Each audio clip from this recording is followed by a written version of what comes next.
Esko. Bu yeni harafat. Vadeli umman nirede galli Didim içimden o Kelen bağdı yönü bugün ay yarını oluyor biledi mi Ay fenomenin son neşesi üstünden geçti Yo bu düşümde basınra oyurun beni Diyelsi dema ecizip kurşudu taşı Yalanlar duyus etti gördü hakikati Taleyimde kesegimdi gelledi valmağını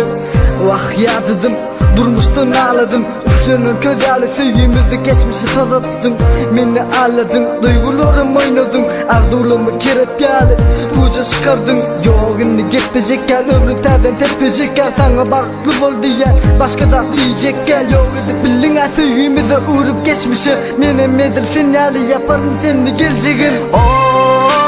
zalim bile yaşadır çıktı Vah zalim ömürlük sey çıktı Vah zalim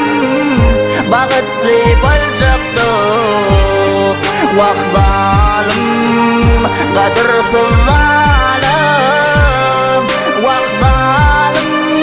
bile yaşadır çıktı Vah zalim ömürlük sey çıktı Vah zalim bağıtlı bol çıktı Zalim kadırsız zalim Ey zalim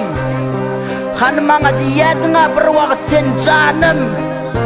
Nemçin men taşladın Nemçin beni taşladın Senem taşlım Senem yan Senem ağlı menyalı Senem menyalı ağlığın ey zalim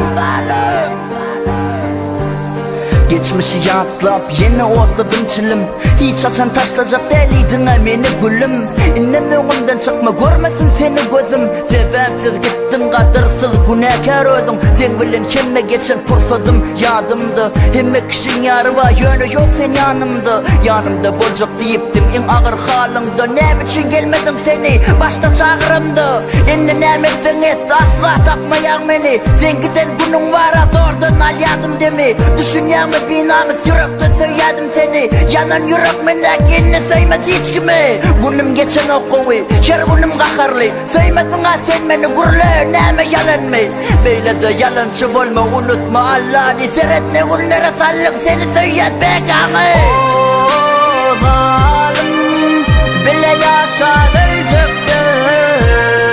Vah zalim ömürlük sey çıktı Vah zalim bağıtlı bol çıktı Vah